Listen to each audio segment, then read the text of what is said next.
மகர ராசி நண்பர்களுக்கு நிறைய அனுகூல்யம் உண்டு, நிறைய நல்ல விஷயங்கள் நடக்கும்.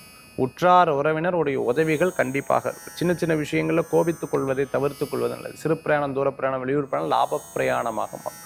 நல்லோர்களது நட்பு உங்களுக்கு துணை நிற்கக்கூடியதாக இருக்கும். சின்ன சின்ன விஷயங்களில் நம்ம குழந்தைத்தனமாக சில நேரங்களில் மாறிடக்கூடாது. ரொம்ப இவா ஏன் என்கிட்ட பேசலை, இவா ஏன் என்கிட்ட சொல்லலை, நான் கால் வலிக்கும் போது நீ பேசல, நீ எனக்கு பசிக்கும் போது நீ எனக்கு, இந்த மாதிரி சின்ன சின்ன விஷயங்கள்லாம் ஃபேமிலிக்குள்ளே இருந்துட்டுருக்கும். கணவன் மனைவிக்குள்ளே, அம்மா பையனுக்குள்ளே, உற்றார் உறவினருக்குள்ளே இருக்க தான் குழந்தைத்தனமாக இருக்கும். ஆனாலும் அது சில நேரங்கள் தான். ரொம்ப அதையவே கடைபிடிக்கிறது எமோஷ்னலாக எப்போவுமே ஃபீலிங்கில், எமோஷ்னலாக எப்போவுமே வருத்தங்களில், எமோஷ்னலாக எப்போவுமே பாண்டிங்கில் இருந்துட்டு இருக்கிறத தவிர்த்துக்கிறது நல்லது. நம்ம உத்தியோக விஷயத்தில் ரொம்ப ஸ்ட்ரிக்டாக இருக்கணும்.